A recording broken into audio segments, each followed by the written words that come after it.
The word today may not be familiar to you, but the concept should be.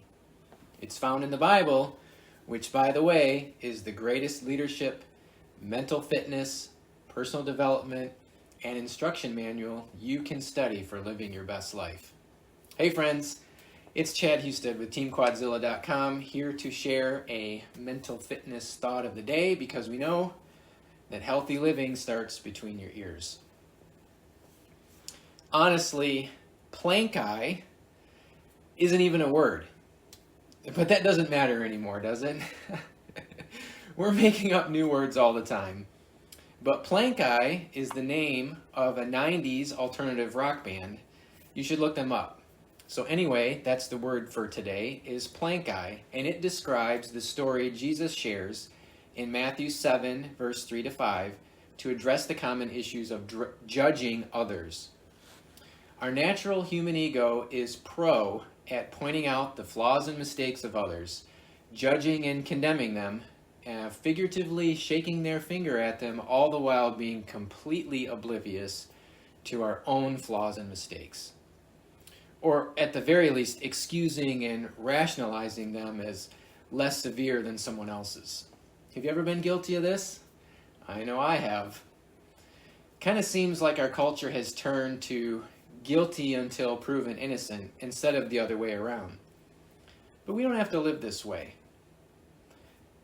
The point Jesus is making is that we must take regular, sober self-assessment of our own flaws and mistakes before we judge someone else.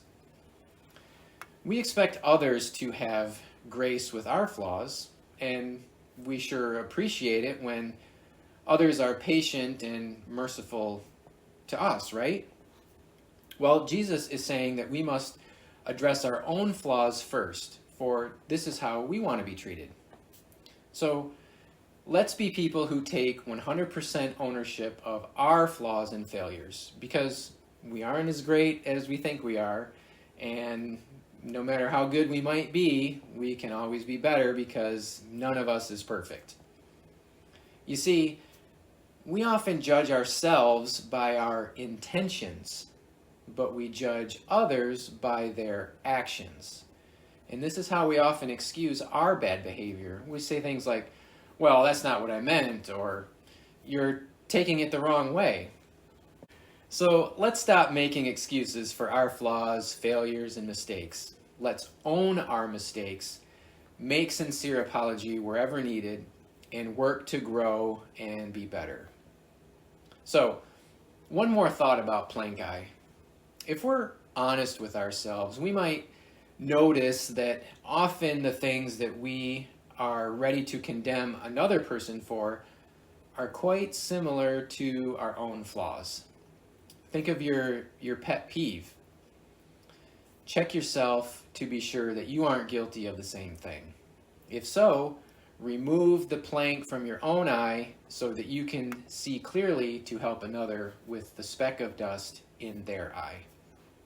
This is the way. By the way, there's a limit to how much better we can get at slaying bad habits or improving behavior, because the natural ego inside of us is bent to selfishness and pride. But Jesus offers us His Spirit to live inside of us, and when we put our trust in Him, the Spirit guides us, it directs us, our steps, and it keeps us from making a mess of things. Do you have God's Spirit living inside you to guide your steps, words, and thoughts? It's available to all, anytime. And I'd love a chance to help you get acquainted with Jesus, so let's talk about it. Thanks everybody for watching your Team Quadzilla Mental Fitness Thought of the Day.